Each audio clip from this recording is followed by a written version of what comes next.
우리 옆에 있는 분들 한번 격려하십니다. 모든 것이 하나님의 은혜입니다. 예, 평생을 살아봐도 참 다른 말은 할 게 없습니다. 내가 잘해서 오늘까지 온 건 하나도 없더라고. 내가 뭐 공부를 잘해서, 내가 뭐 잘나서, 내가 잘 벌어서 그게 아니라 모든 것이 하나님의 은혜더라고요. 다시 한번 옆에 있는 분, 모든 것이 하나님의 은혜입니다. 인사 한번 하십니다. 사실은 우리가 이렇게 해서 한 10초, 15초 하지만은 미국 교회들은 어떤 교회는 한 5분을 줍니다. 5분을 주면 여기에서 걸어서 저기까지 가서 막 하이하고 허그하고 막 이러면서 다 이렇게 하는데 우리는 그게 익숙지가 않아서. 제가 초등학교, 뭐 우리 다닐 때는 국민학교, 중학교 다닐 때 제 주변에 이렇게 동네 친구들이나 이렇게 보면은 예수 믿는 사람들이 많지 않았습니다. 진짜로 적었어요, 예수 믿는 사람들이.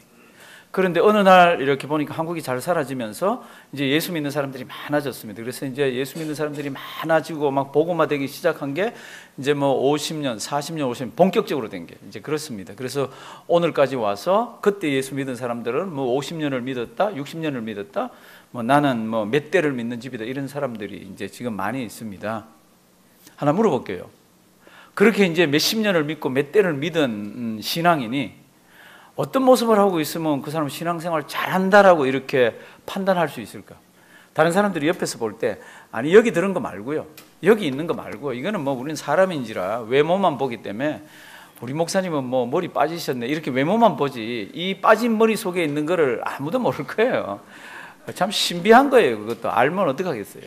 그런데 그거 둘째치고 겉으로 드러나 보이는 예수 오래 믿은 사람, 신앙생활 오래 하는 사람의 특징이 있다면 그게 무엇이라 해야 될까요? 그게 성경 말씀을 보면 여러 가지가 있지만 그 중에 두드러진 특징 중에 하나는 기쁨입니다. 예수 오래 믿었는데 늘 막 근심과 걱정이 있고 만나는 사람마다 붙들고 원망불평하고 이런 사람이 있으면 그 사람 제가 단도직입적으로 물어볼게요. 신앙이 좋은 사람이에요? 나쁜 사람이에요? 네, 나쁜 사람 중에도 아주 나쁜 사람입니다. 왜요? 지금 이제 성경이 이곳저곳에서 가득가득 우리에게 요구하시는 그 하나님의 명령 가운데 이 두드러진 명령은 해석하는 것이 난해한 것도 아니고 어려운 것도 아니고 그거는 보고 무슨 뜻인지 죄송합니다 이러면 아리까리한 것도 아니고 보면 분명하냐, 해석도 분명하고 아는 것도 분명합니다. 근데 그 말을 아주 액면 그대로 안 지키는 게 얼굴에 기쁨 없이 또 기쁨 없이 신앙생활 하는 겁니다. 지난 한 주간 우리 신앙생활 보시고 지난 한 달간 보시고 어제 보시고 해서 내가 기쁨이 없이 이 세상을 살아가고 있으면 그거는 우리 수입하고 관계없습니다. 내 교육 수준이나 내 뭐 외모하고 아무 관계가 없습니다. 내가 예수 믿는 믿음이 여기만 있다면 기쁨이 없이 살고 있다, 기쁨 없이 살아왔다 그러면 무언가 잘못 믿고 있는 겁니다. 나하고 하나님하고의 관계가 잘못됐든지 나하고 다른 사람하고의 관계가 성경적이 아니든지 이제 오늘 우리가 그 말씀을 좀 이렇게 볼 것입니다. 오늘 말씀은 어렵지가 않습니다. 성경에 난해 구절들이 있습니다. 아주 어려워갖고 학자들도 이거 해석이 다 틀리는 거 있습니다. 그런 거는요 아예 그거는 조사할 필요도 없습니다. 왜요? 조사하면 조사할수록 사람마다 다 다릅니다. 그런데 하나님은 누구신지, 예수님이 누구신지, 우리가 어떻게 구원받는지, 구원받은 백성들이 이 땅을 어떻게 살아야 되는지 이런 거에 대해서는 아주 분명합니다. 그래서 이제 오늘 아주 분명한 성경 말씀 봅니다. 성경 펴시기 바랍니다. 빌립보서 4장 4절 5절 6절 7절 아주 간단하고 아주 쉽습니다. 우리 쉬운 성경 한번 보시고 이 속에 하나님이 나를 향하신, 우리 각자를 향하신 은혜 주시고 복 주시는 그 덩어리가 이 속에 들어 있습니다. 이 성경 구절만 그대로 지켜서 생활을 하셔도요 그 사람은요 진짜 성숙한 신앙인입니다. 성경은 뭐라고 이야기를 하고 있는지 한번 봅니다. 4장 4절 주 안에서 항상 뭐하라? 기뻐하라. 내가 다시 말하노니 기뻐하라. 제가 먼저 뜻만 말씀을 드리면 성경에는 금방 얘기했는데 또 얘기하는 게 있으면 그거 중요하다는 뜻입니다. 기뻐하라고 한번 얘기하면 됐지 내가 다시 말하노니 뭐라고요? 기뻐하라. 이거는 무슨 뜻이에요? 중요하다고. 한번 따라 하십니다. 중요. 이거 기뻐해야 되는 게 중요하다고 생각해 본 적 계세요? 기뻐하라는 것이 중요하다라고 생각해 본 적 계세요? 내가 막 화를 냅니다. 내가 막 이게 진짜라 그러면서 우깁니다. 막 그러면서 내 기쁨이 다 없어져 있을 때는 나는 주님을 위해서 뭔가 막 한다고 그러는데 내가 신앙생활을 잘못하고 있는가 아세요? 왜냐하면 기뻐해서 우리가 기쁨이 넘치는 그 자체로서 살아가는 것을 성경은 중요하게 여기고 있습니다. 그러니까 2번씩이나 쓰죠. 다시 봅니다. 주 안에서 항상 뭐하라? 기뻐하라. 내가 다시 말하노니 어떻게 해요? 기뻐하라. 우리는 기뻐할 수 있습니다. 하루는 기뻐할 수 있고 어떨 때는 일주일은 기뻐할 수 있습니다. 어떨 때는 한 달도 갑니다. 어떨 때는 2달, 3달도 갑니다. 그런데 안 되는 게 뭡니까? 항상. 한번 따라 하십니다. 항상. 그러니까 지금부터 저는 저를, 성도님들은 자기 자신을 이렇게 잘 한번 보십시오. 내가 정말 기쁨으로 신앙생활하고 있는지, 뭐 교회 섬기는지는 둘째치고 내가 기쁨으로 가정에서, 기쁨으로 직장에서, 기쁨으로 아이들 키우면서, 기쁨으로 친구 만나면서, 기쁨으로 취미생활하면서, 기쁨으로 교회 봉사하면서 그게 나에게 기본적으로 있는지를 한번 보십시오. 의무적으로, 아니면 할 수 없어서, 아니면 뭐 여러 가지 이유 때문에 하고 있다면 그 기쁨이 없는 거죠. 성경은 이렇게 얘기합니다. 중요하기 때문에 항상 기뻐하라. 내가 다시 말하노니 기뻐하라. 그런데 이 기뻐하라고 말하는 이 지금 글을 이제 바울이 쓰잖아요. 어디에서 씁니까? 빌립보서는 어디에서 작성된 글이에요? 깜빵에서. 이 깜빵 그러면 알아요? 여자분들? 예. 깜빵이 감옥소에서. 아주 이 로마 시대의 감옥소는 굉장히 불결하고 아주 시설이 좋지를 못합니다. 들어가면 축축하고 춥고 뼈를 애우는 그런 힘든 그런 상황 가운데에서 뭐라고 씁니까? 밖에 있는 사람들에게 추워 죽겠다. 먹을 것 좀 넣어줄래? 라면은 신라면이 좋다 그러더라. 뭐 이러면서 그런 글을 쓰지 않았습니다. 안에 있으면서 자기 기쁨이 너무너무 충만한 거예요. 우리가 생각하면 도른 사람이에요. 그런데 이렇게 얘기합니다. 항상 기뻐해라. 내가 다시 말하노니 어떻게 해요? 기뻐하라고. 어떻게 그렇게 감옥 속에 있는 사람이, 감옥 밖에 있는 사람에게 어떻게 그렇게 힘든 환경 가운데 있는 사람이, 원망불평해야 되는 사람이 항상 기뻐하라고 얘기할 수 있습니까? 자기가 기쁘니까 그런 거죠. 이 항상 기뻐할 수 있는 근거는 어디에 있습니까? 다시 4절 말씀 보십니다. 세상에서 주는 것이나 세상에서 문제가 해결됐거나 세상 속에서 내가 하고 싶은 걸 하거나 그런 게 아닙니다. 4장 4절 보시면 어디에서 항상 기뻐하라? 주 안에서 항상 기뻐하라. 한번 따라 하십니다. 주 안에서 항상 기뻐하라. 이게 무슨 뜻인지 모르는 분 손 한번 들어보실래요? 다 압니다. 근데 이게 어렵습니다. 너무너무 어렵습니다. 이거는 목사한테도 어렵고요, 새로 믿은 사람한테도 어렵고요, 장로님도 어렵습니다. 오래 신앙생활 하신 권사님도 어렵습니다. 5대를 기독교인 집안에서 성장한 분도 이 성경 구절은 어렵습니다. 왜요? 항상 기뻐하는 게 안 되거든요. 우리는 본성이 내가 싫어하는 거나 어려운 문제 닥치면 마음이 털커덕거리고 내려앉습니다. 두려움이 오고 또 걱정이 생기고 이걸 어떡하지 염려가 생깁니다. 그러니까 우리는 항상 기뻐할 수가 없습니다. 그런데 성경은 항상 기뻐하라 그럽니다.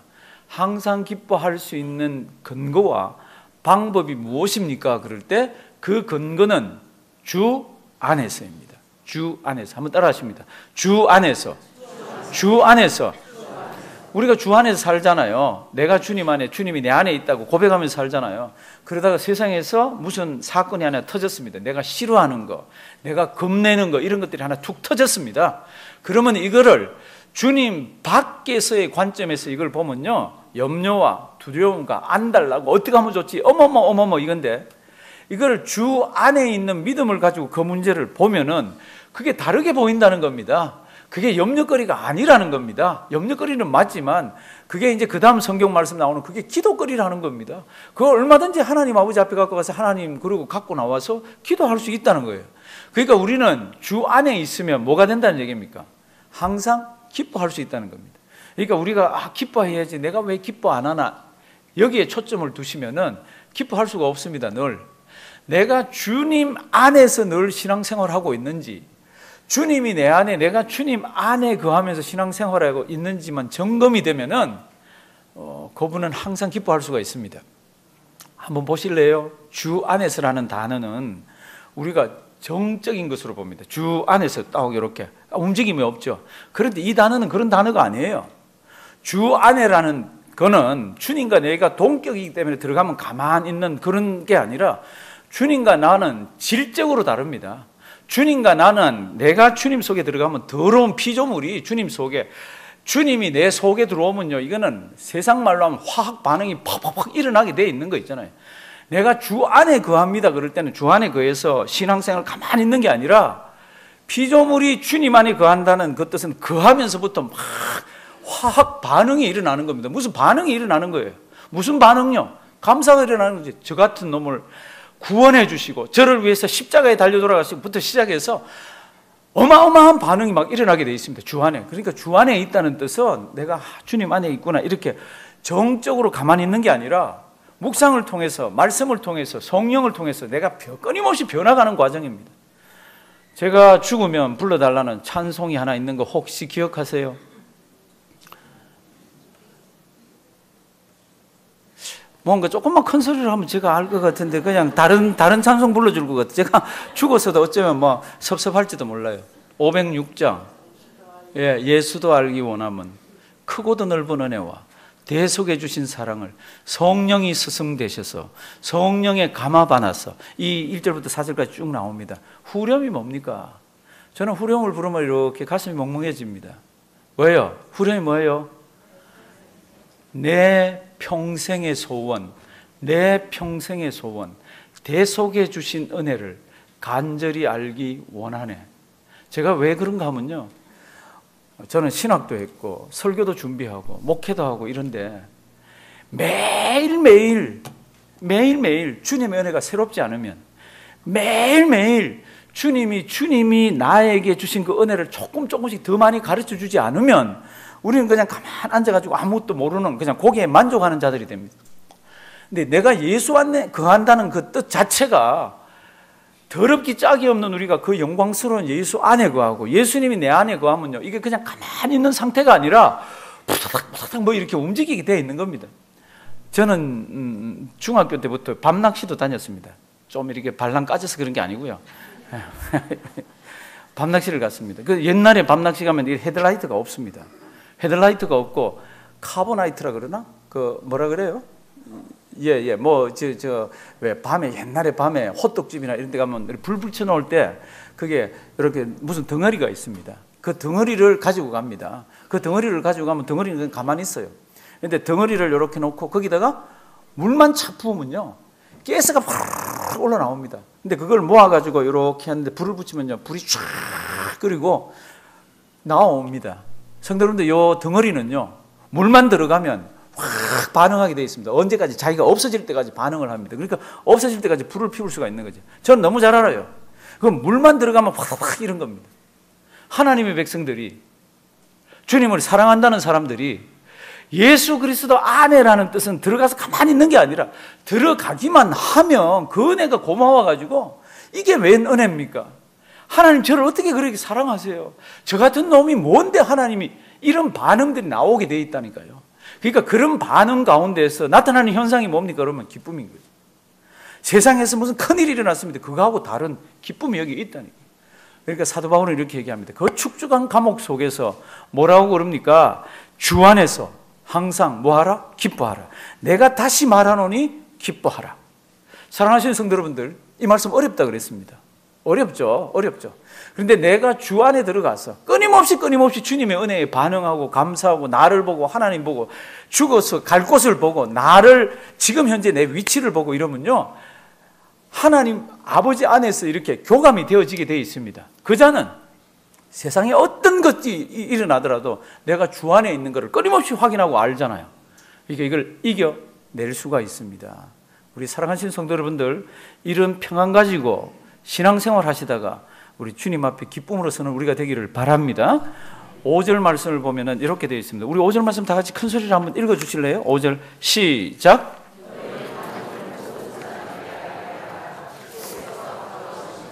예, 여기 관영이라는 뜻만 제가 켈빈이라는 분이 해석한 거를 제가 한번 읽어드리겠습니다. 켈빈이라는 분이 여기 관영이라는 뜻은 손해나 역경을 당해도 쉽게 동요되거나 넘어지지 않고 평정을 유지하는 영적인 인내, 이렇게 되어 있습니다. 그냥 뜻만 아시면 됩니다. 손해나 역경을 당해도 쉽게 동요되거나 넘어지지 않고 평정을 유지하는 영적인 인내. 사랑하시는 성도님들, 살아보시면 내가 싫어하는 일이나 내가 원치 않는 일이나 내가 두려워하는 그런 일들 탁 닥치면 우리 신앙생활의 균형이 휙 깨어집니다.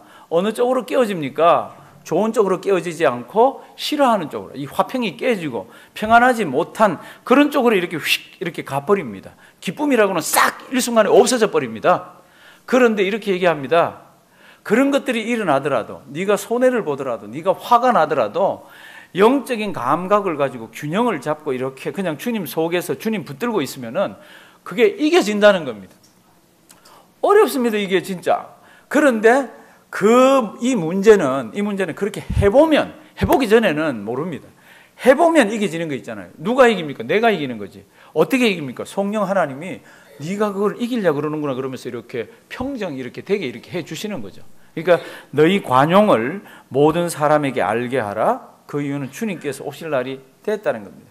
너희가 네 원하는 대로, 네 생각대로 그렇게 신앙생활하는 게 아니라 주님 오실 때가 되었기 때문에 영적인 감각을 가지고 균형을 잘 잡고서 좌로나 우로나 치우치지 않으면서 내 평안이 깨지지 않게 그렇게 신앙생활을 할 수 있다는 겁니다.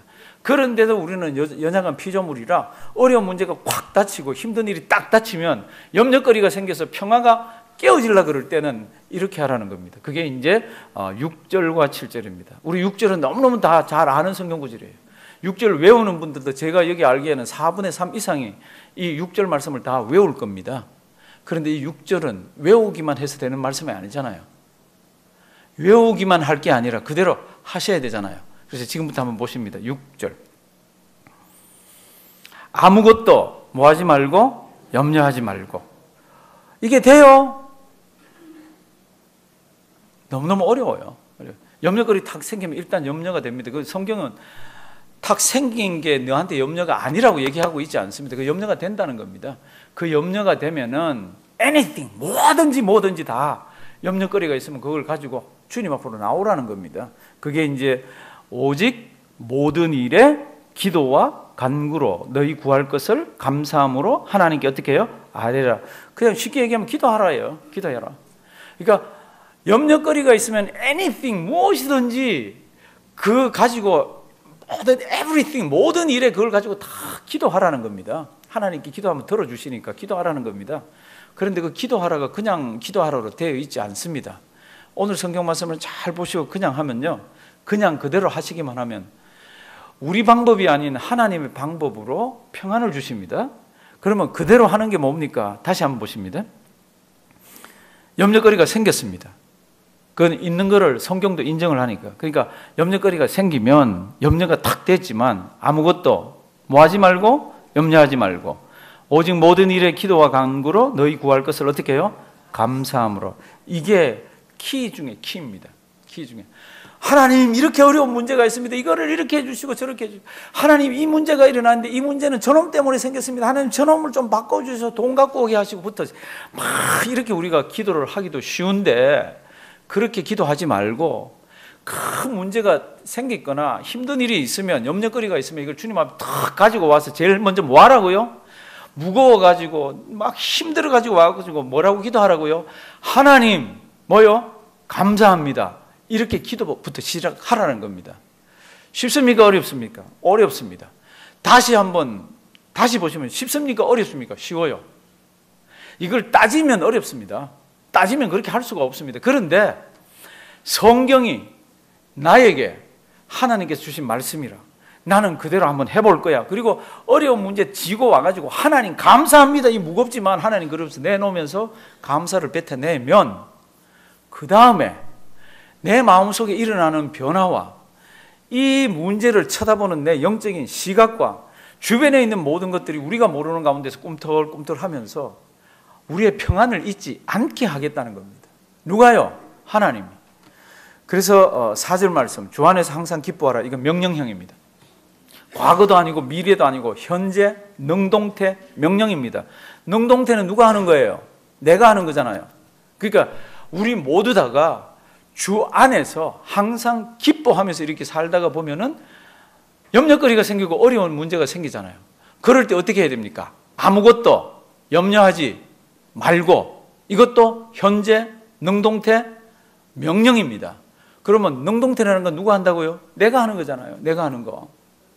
어떤 사람이 전쟁에 나가서 죽었습니다. 그럴 때 영어 표현이 뭐예요? He was killed라고 수동태를 씁니다. 왜요? 다른 사람이 죽여가지고 이 사람은 누가 죽인지 몰라. 총알이 와서 뿅 죽었기 때문에. 그럴 때는 수동태를 씁니다. 근데 지금 이런 거는 전부 능동태입니다. 자기가 하는 겁니다.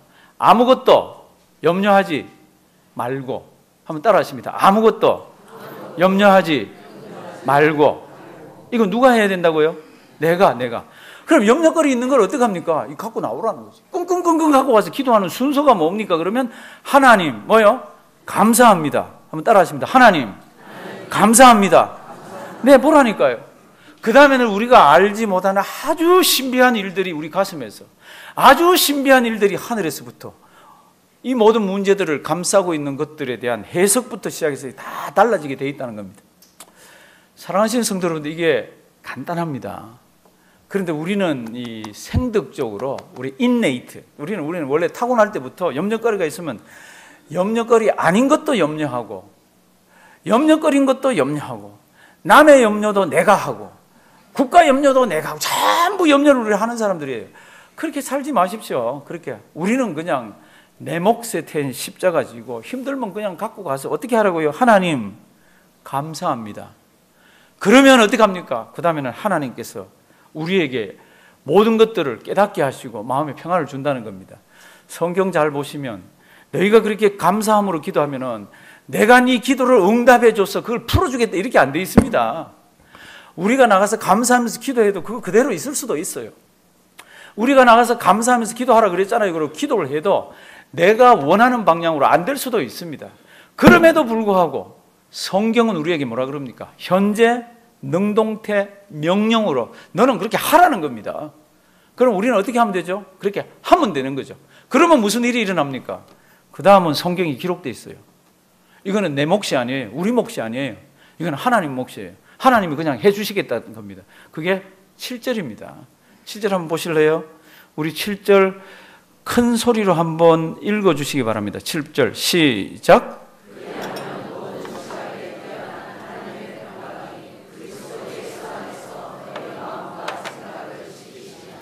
아멘. 너희 할 바는 6절이라는 겁니다. 염려거리가 있습니다. 그럼 아무것도 염려하지 말고 그거 가지고 나와서 하나님 아버지 앞에 뭐함으로? 감사함으로 기도를 하라는 겁니다. 그것까지는 우리가 하는 거죠. 그러면 하나님이 내가 이렇게 해주겠다는 겁니다. 그리하면 모든 지각에 뛰어난 하나님의 뭐요? 평강이. 하나님은 우리하고 질적으로 다르잖아요. 비교를 할 수가 없잖아요. 하나님 거룩합니다. 우리도 좀 거룩하죠. 근데 하나님의 거룩은 절대고 우리는 상대적으로 더러워지기도 하고. 하나님 사랑입니다. 우리도 사랑이 있죠. 근데 하나님 사랑과 우리는 비교할 수가 없잖아요. 하나님은 절대자이기 때문에 그렇습니다. 그래서 이제 그 하나님의 평강이 모든 지각에 대한 우리가 상상할 수 없는 그런 하나님의 평강입니다. 이 평강은 세상이 주지 못하는 거잖아요.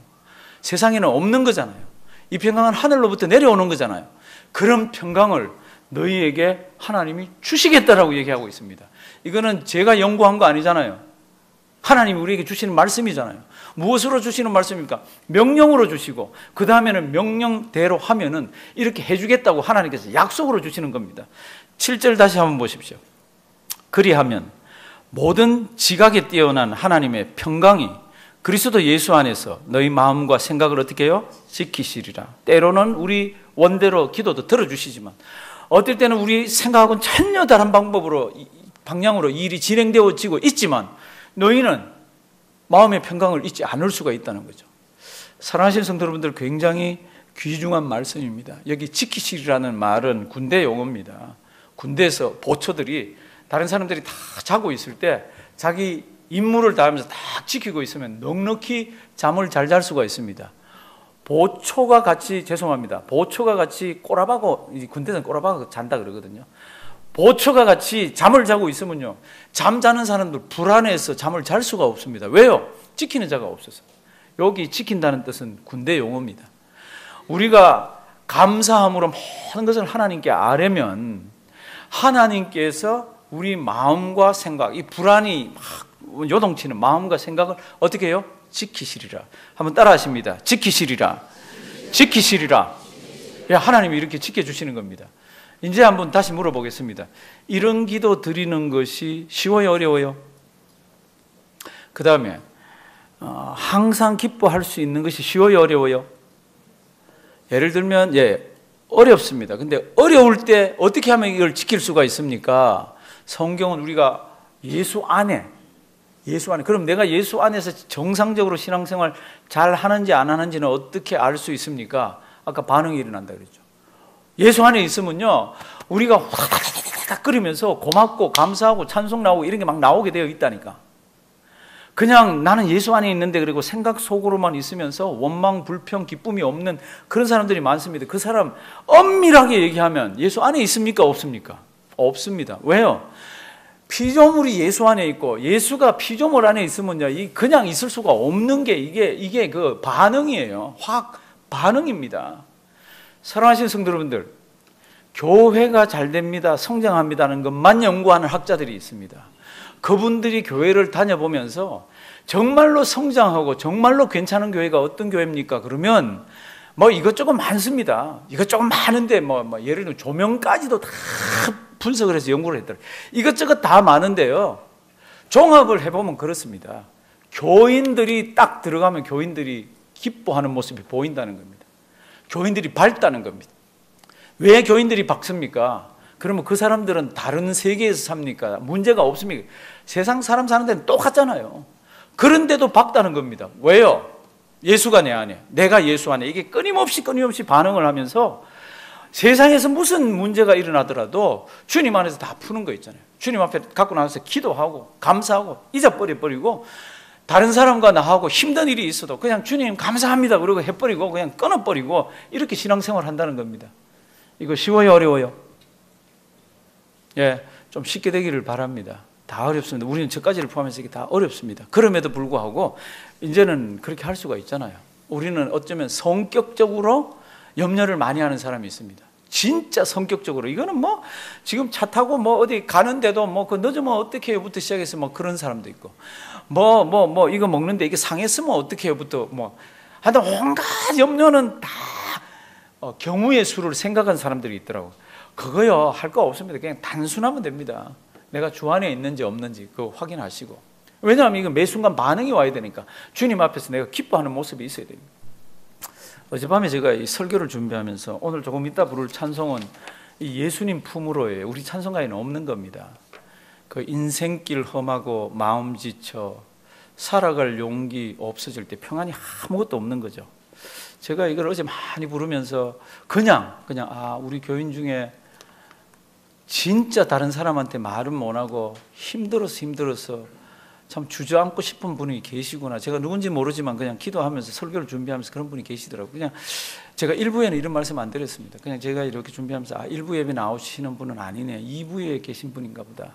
사랑하시는 성도 여러분들, 세상 살다 보면 주저앉고 싶고요, 그냥 사람은 아무도 몰라주고 참 혼자 괴롭고 고독하고 외로워서 나밖에 없네 그러면서 탄식할 때들이 있습니다. 그럴 때 이런 성경 말씀 한번 보십시오. 내가 탄식해야죠. 근데 탄식만 하고 있으면 이건 바른 신앙생활이 아니잖아요. 탄식이 일어나는 그런 상황까지 이렇게 우리에게 다 있을 수가 있지만, 그럴 때 어떻게 해야 됩니까? 내가 하나님의 아들이지, 내가 하나님의 딸이지, 그거 하나만으로도 우리 속에서는 이렇게 확 반응이 일어나게 돼 있다니까요. 그냥 예수님과 우리를 동격으로 보면 주님 안에 내가 그냥 가만히 있어서 반응이 없죠. 주님하고 우리는 질적으로 다른 자입니다. 그 자가 혹시 여기에 계시면은 오늘 말씀 잘 보길 바랍니다. 그런 무거운 짐을 다 주님 앞에 갖고 와서 첫 마디가 뭐라고요? 하나님 감사합니다. 그때부터 하나님께서 붙들고 역사하기 시작합니다. 사람은 모릅니다. 사람의 방법이 아닙니다. 그렇게 고통 가운데서 하나님 아버지 앞에 나와서 이걸 짊어지고 나와서 내려놓으면서 하나님 감사합니다 그러면 그 다음 뭘 것 같아요? 눈물이죠. 피조물이 하나님 아버지 앞에 나와서 내 속에 있는 거를 하나님, 이거 지금 뭐 감사가 아니라 딴 말을 해야 되는데 감사합니다 그럴 때는 얼마나 북받치는 게 많겠습니까? 하나님께서 그런 기도 들으세요. 하나님께서 그걸 다 보세요. 그리고는 모든 지각에 뛰어난 하나님의 평강이 너희 마음과 생각을 어떻게 해요? 지키시리라. 그런 지킴의 은혜가 많기를 바랍니다. 기도하는 바보는요, 이런 바보입니다. 다 세상적인 방법도 알고 참 어떻게 하면 이거를 어떻게 하는지도 알고 다 그래도 내 안에 주님 계시고 내가 주님 안에 계시다는 이 기쁨 가운데서 끊임없이 주님 반응을 하고 묵상을 하고 말씀 따라 살면서 참 하나님 감사합니다 그러면서 엎드릴 줄 아는 바보. 성도 여러분들, 이런 바보가 되기를 주님의 이름으로 부탁드립니다. 하나님, 참 오늘도 어려운 말씀을 우리가 보았습니다. 우리에게 지혜를 주시고 주님께서 우리에게 말씀을 잘 묵상하게 하셔서 그대로 사는 우리 되게 해 주시옵소서. 예수님의 이름으로 기도드리옵나이다. 아멘.